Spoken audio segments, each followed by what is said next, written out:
All right, and we are back here on the GSMC Football Podcast. And for the final part of the show, we are going to do our final wide receiver group rankings. This time we will be covering the AFC West. And that'll be it. No more rankings. We're just going to, we did quarterbacks, we did running backs, we did receivers, and now with the season, coming around the bend, I think this will probably be it. So we got, of course, these are the teams here. We got the Broncos, the Chargers, the Chiefs, and the Raiders. Again, another division. Again, there was some back and forth of where certain teams would go. It is kind of tough. So either 3 or 4. I was leaning towards putting the Chargers last because, there's a lot of unproven guys on the team. You got a bunch of rookies coming in and,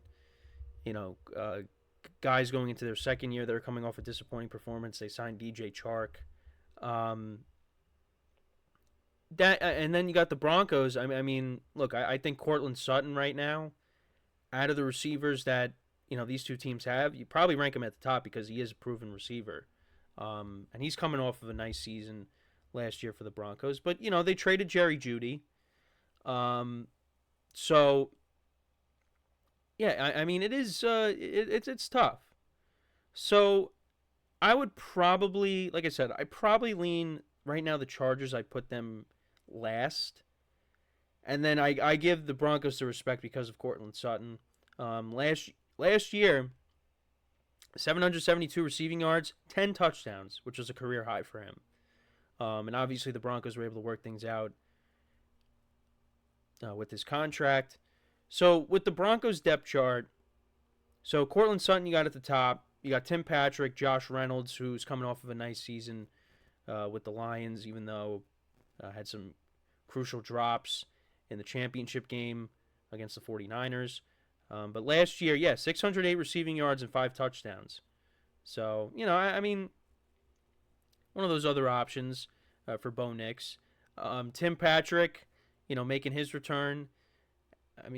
I know there was some talk that maybe he wouldn't make the team, but you got him as well. But they drafted Troy Franklin out of Oregon, who was a buddy of Bo Nix. And looking at his stats from last year with the Ducks, 1,300 yards receiving, almost 1,400 yards receiving. He had 1,383 receiving yards and 14 touchdowns. So he could become a weapon for the Broncos there.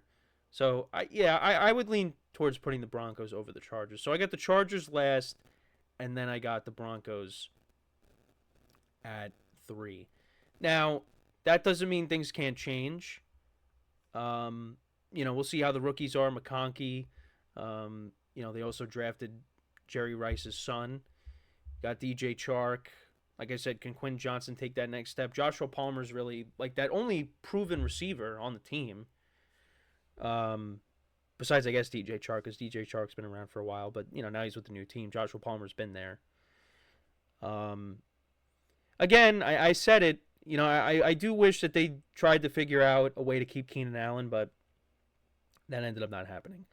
So, so Broncos at 4, Chargers at 4, Broncos at 3. Now, we got 2 and 1. We got the Chiefs and the Raiders. Believe it or not, I'm actually going to put the Chiefs at 2. And the reason for that is because the Raiders have Devontae Adams. Right now, you look at the Chiefs receiving core. Last year it was not good. Now, Rashee Rice, turned out to be the best receiver of the group.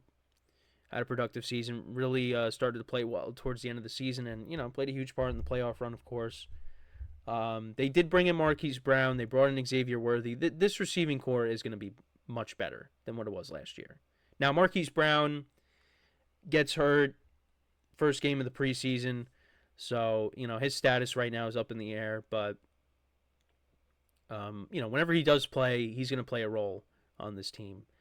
But right now, I'm going to put the Chiefs receiving core at 2. Now, it's the receiving core. Now, if you factor in Travis Kelce, then that's a little different. But I'm putting the Chiefs receiving core at 2. Now, obviously, you got Patrick Mahomes, so, I mean, when it comes to the quarterback rankings, I mean, he's number 1, and then there's everybody else. But yeah, I think I'm still going to put their receiving core at 2, which might be a little bit surprising to some people, but I don't know. That's just that's how I feel. But going to their depth chart, so I don't know why it's showing me just the defense and not the offense as well, because usually it'll show everything when I go to ESPN. But yeah, so looking at the receivers, so you got Hollywood Brown, you got Rashee Rice, Justin Watson, Xavier Worthy, Sky Moore, Justin Ross. They still have McCole Hardman. They still got Kadarius Toney, which, I mean, Kadarius Toney might not even be on the team anymore. He might be a cut casualty. But you do see now the receiving core, adding Hollywood Brown, adding Xavier Worthy. That's going to help. And we're going to see more of those explosive plays that we haven't seen in a while since, the Tyreek Hill days. We're going to see that. Obviously, got to get Hollywood Brown healthy, but we're going to see it, and that's what's going to make this Chiefs offense dangerous. So, again, there are 2. At 1, I got the Raiders. And like I said, it's because of Davante Adams. Davante Adams, to me, is still one of the best receivers in the NFL, and many others will say the same thing. Last year, despite all the stuff that went on with the quarterback position for the Raiders, he still finished with over 1,000 yards, 1,144 receiving yards, and 8 touchdowns. Really is the definition of consistency. Again, the touchdowns were down and the receiving yards were down from, the last couple of years between his first year with the Raiders and his last year with Green Bay. Because last year with Green Bay, he had 1,553 receiving yards and 11 touchdowns. And then, the 1 year with Derek Carr, he had 1,516 receiving yards and 14 touchdowns. But yeah, last year, still finished with a respectable stat line. And, you're hoping for a little more stability at the quarterback position with Gardner Minshew now the starter. And maybe at some point Aiden O'Connell does start. But, it's not going to be like, you're going to have Brian Hoyer starting and Aiden O'Connell and Jimmy Garoppolo. I mean, it's, you're hoping that Gardner Minshew could start, the majority of the games. And, maybe if he gets hurt, Aiden O'Connell has to come in. But you're just hoping there's not a lot of, back and forth. And, and Davante Adams, and especially watching the receiver documentary on Netflix, I mean, early on in the season when Garoppolo was starting, I mean, Davante Adams was frustrated. And, things changed when Aiden O'Connell took over. But, Davante Adams is hoping that, at least for this year, because, I mean, I don't think 2 guys that they have are the long-term answer. At least for this year, at least you have one quarterback that, that you could rely upon, and it's not constant, switching. Which I think with Antonio Pierce, I think the Raiders have maybe found some stability there. Which, again, the Raiders, you're not used to someone saying that, but with the things that have gone on over the years, but that's just how I feel. So, but yeah, they got Davante Adams, one of the best receivers in the NFL. And you got Jacoby Myers, who had a good season for them last year too. His first season with the Raiders. Last year, 807 receiving yards, 8 touchdowns. He was a good weapon for him. And, Trey Tucker, he's looked at as their speedster. He's 23 years old, going to his second year. Last year, he had 331 receiving yards and 2 touchdowns. We'll see what kind of year he could have. But, from what I saw last year, you got to like what you see.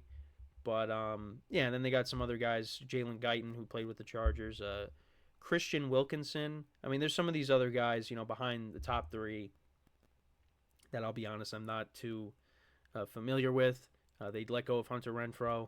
But I don't know. For me, I think with Davante Adams and Jacoby Myers as well, I would put the Raiders as the best receiving core in this division.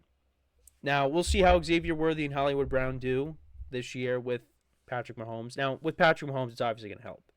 Now, with the Raiders, Gardner Minshew, I think, for what he is, he's solid. But Devontae Adams could be good with anybody because that's just, that's who he is. That's why he's one of the top receivers in the NFL. We saw how he played with Brett Hundley back in the day. Had some good games with Jarrett Stidham at quarterback when he replaced Derek Carr. He can have good games with whoever. I mean, had a good game or two with Garoppolo. So he's good. He's good with whoever is the quarterback. So, but yeah, just to go through it again. So the Broncos and the Chargers. So the Chargers at 4, Broncos at 3, Chiefs at 2, Raiders at 1. Let me know what you guys think about those rankings. How would you rank the receiving groups within the AFC West? And that is our last rankings there. And yeah, that's pretty much it for the show for today. Thank you guys for tuning in. Make sure to check out all the other shows. As always, we appreciate your guys' viewership each and every day. And yeah, tomorrow's Friday, and I will talk a little bit about some college football because we got week 0 coming up this week. Not a ton of big games. I mean, the biggest game of the slate for this weekend is Georgia Tech and Florida State. So, we'll get into that. We'll talk about it a little bit tomorrow. But yeah, that's pretty much it. Thank you guys for tuning in. And yeah, as always, I'm your host, Kenneth Grunfelder, signing off from the GSMC Football Podcast, brought to you by the GSMC Sports Network. Have a good day, and I will talk to you guys tomorrow. Take care.